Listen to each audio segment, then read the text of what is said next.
So even with your IG, right? I was watching you on IG Live, right? You're a regular. Blowing up my shit. I know. But you're on your 4th page. Yep. Why? I know why, but for the audience, why did they keep on taking your IG pages down? Because I keep exposing mans when they me over, and then everybody reporting, and then I have to make a new one, but I always get my followers back up. Yeah, because the one that you got right now, I think you're at like 39,000 or something like that. 41K. In a short space of time. But this is literally my 8th account. It's your 8th. I started like getting a little bit of clout way back when 6buzz first started their page. Me and 6buzz started our pages at like the same time. Interesting. I didn't even realize that. Yeah, like there's like a whole story behind it, but like though. We got time, Saji. My God. Okay, so like there's a video that I posted of me and a Brampton man in the staircase at like some like art gallery place, and it's just. I'm sure you know where this goes. So I posted on Snap, and then 6buzz was starting out its page, and I was at like 10K followers, and like I got to 10K followers, and then 6buzz was asking me to send him videos of me so that he could get more followers. Okay. And then 6buzz ended up like way up here, and I'm like, yeah. So when you guys both started, you had the exact same amount of followers. That's crazy. Yeah. Wow. So like, yeah. So you guys don't. I haven't seen 6buzz post you in a while. 6buzz is buried far up Chroma's and Chair Girl's ass. Well, I'm no hate to anyone. I'm just saying, like, between like Debbie and Chroma's, like that's all he really posts now. Besides other stuff. Do you think that Toronto? This is a weird question. Do you think that you were popping for the Toronto scene in 2018 and not as much as now? Because people know you. I was popping more. Yeah. Well, actually, every time when I was on my way here, someone was like, yo, I watch your YouTube videos. She was like, stay true to yourself, like, da-da-da. I was like, oh, that's sweet. Yeah. So what do you notice before I even get to some of my other questions I have on the page? What do you notice? What do you mean? Because I feel like when I first started seeing you on the scene, people used to be like, Sagi's only known for one thing, right? But now, over the years, like you've evolved into like a pretty big YouTuber and stuff like that. So like, how do you feel like the temperature has changed in Toronto when it comes to like their attitude towards you? I feel like a lot of good girls that I actually used to beef with, like when I first like started like being known as like a hoe or whatever, like a lot of girls that I used to beef with, like actually like we talk now, and they're like, now that I've gotten to know you, like you're actually sick as fuck, like you're actually so real, like girls aren't always trying to fight me as much as they used to be. Like it's just more of like a yo, you're actually sick. Yeah. And I asked that question because I kind of know the answer to it too, because even when we were talking off camera, like the YouTube video that we had up before, the comments used to be crazy, like very disrespectful. You know what I'm saying? There is not anything I can think of that they haven't brought up. Like they say the most reckless shit. Like I had mans threatening me and talking about how they're gonna smoke my dead mom's ashes and stuff like that. How they're gonna go stomp on her grave. Like, and then people made up rumors that she killed herself because I'm a waste of space and shit like that. It's like just crazy. That's terrible, yo. The internet has no mercy. You know what I'm saying? But even like I seen the temperature change because like I still get the comments in from that video, but now it's like, oh, I love Sagi. Yo, Sagi's the realest. When it used to be just a whole bunch of left field shit. Because no one ever gave me a chance. They're like, oh, like this girl's a hoe. Like, oh, she exposes men. Like that's all she's good for is like opening her legs. Like no, like. Yeah. So you feel like do you feel that you intentionally changed the temperature, or is it just something that just happened?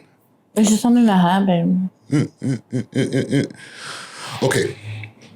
You start getting popping on YouTube, right? You're doing videos. They're getting into the tens of thousands, some of them in the hundreds of thousands. Almost all my videos have over 100,000. Yeah. And I went back to eating lunch alone. Yep. I start to see a bunch of different Saggy reaction videos. What? Like Sagittarius Shawty reaction videos. And I'm sure you've seen them on YouTube. Like, I try not to watch them. right? But there was one that came out with the N-word. With the N-word. With the word nigga. We'll discuss it and then we'll move on. Okay. Because we got to. Yeah. Right? What happened that day? Okay. I'm going to start with saying there's no excuse for what I said. I apologize. Like, that was, like, probably the worst thing I've ever done. And I only regret. But basically, I was, like, on live with this guy. And, like, this whole situation happened where I went to jail for, like, a couple nights or whatever. Because his boy came and tried to, like, fight me and spat on me. And I whipped a bottle at his head. Wow. And I missed it. Like missed his head. And I smashed the Motel 6 door. So then... Anyways, fast forward, we're on live and he's trying to say that I snitched when I'm the one who did jail time and he's the one who ran off. Yeah. No one snitched. I didn't snitch on nobody. I'm the one who did time for that. Like, I got arrested when I was homeless. This man got me arrested when I was homeless. So, like, he was like, oh, you're a snitch, you're a snitch, you're a snitch. And I was like, I was blackout drunk. Let me just say that. Because I would never, ever, like, on my mom's grave say that. Sober. I don't say that behind closed doors, which everyone says like, oh, like I knew she was a racist. Like, no, because I'm not. And like, I disappointed like all my black friends. I had a boyfriend at the time who was black, and like, it was like just disappointing. Like, so like with all the backlash that started coming back from that, right?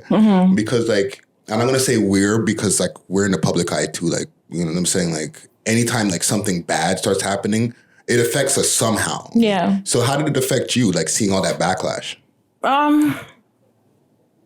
I mean, like, I understand, obviously, like, people are gonna, like, I lost a lot of subscribers, but a lot of them came back and were like, okay, I forgive you, like, da-da-da-da. Yeah. I'm not even fully white, first of all. Like, before I put that out, I'm not black, obviously, but I'm half native. Yeah. So, like, obviously, like, my people go through, like, some shit, too, you know? So, for me to, like, sit there and, like, be racist like that, just disgusting on behalf of, like, my people and stuff like that. Yeah.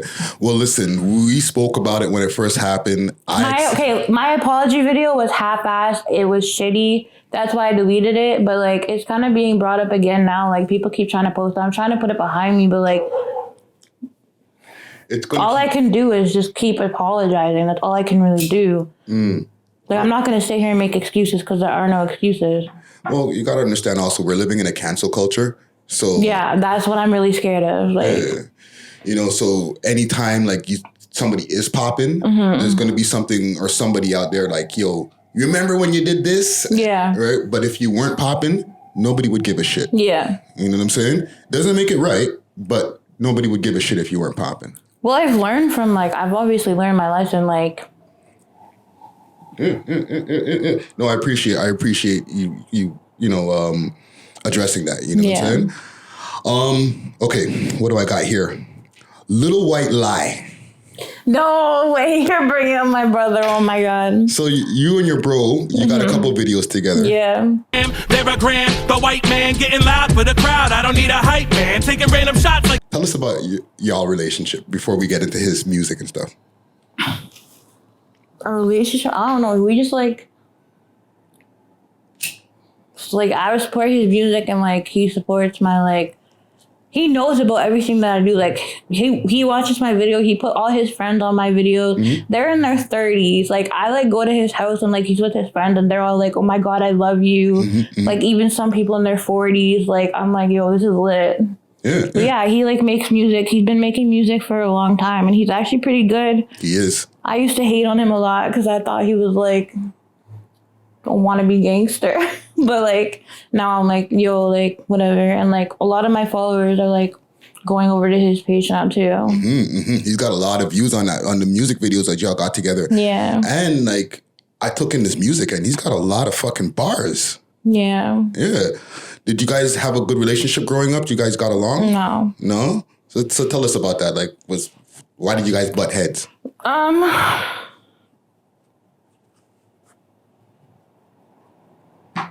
don't even know. It's just like we just fought all the time, and not just like sibling fights, like the type of fights like where the police had to be called. Really? Yeah. So. Wow. You know, because I have like a lot of mental health issues. Like I be like doing and saying like a lot of stuff that just like. Yeah, you deal with depression and a few different things, right? Yeah. Yeah. So like, we never got into your upbringing. I don't think any time, because this is like the third time that we're having a conversation here, right?